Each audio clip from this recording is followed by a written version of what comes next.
Uongozi wa klabu ya Young Africans kupitia kamati yake tendaji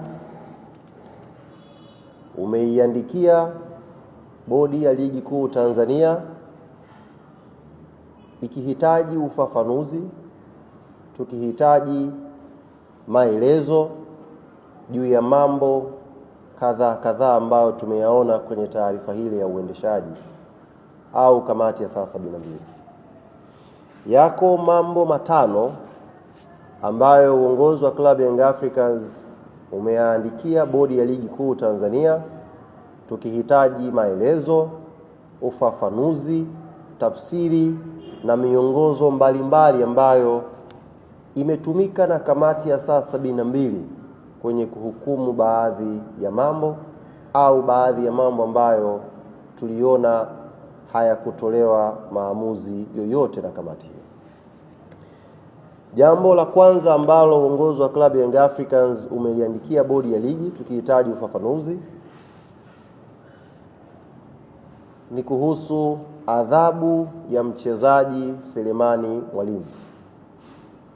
Mchezaji huyu kwa mujibu wa kamati ya saa 72 taarifa yake ambayo imetokwa, mchezaji huyu amefungiwa mechi 3.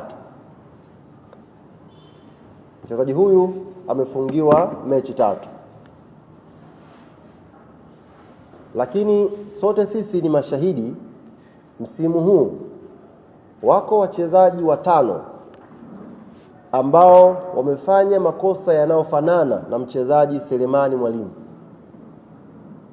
Lakini wachezaji hawa 5 akiwemo Ibrahim Baka wa klabu ya Young Africans, akiwemo Vitalis Mayanga wa klabu ya Mbeya City, akiwemo Alassane Kante wa klabu ya Simba, Jonathan Soa wa klabu ya Simba na Khalid Aucho wa klabu ya Singida Black Stars. Wachezaji hawa 5 wamefanya makosa yanayofanana na mchezaji huyu Selemani Mwalimu.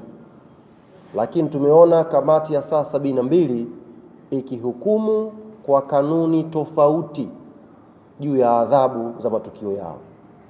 Tumeiandikia bodi ya ligi tukitaka kupata ufafanuzi wa kina na umma ukafahamishwa kwa kina kuna upekee gani wa tukio la Selemani Mwalimu lililopelekea kamati ya saa 72 kuchimbua kanuni nyingine tofauti na kanuni ambayo imeshahukumu wachezaji 5 msimu huu.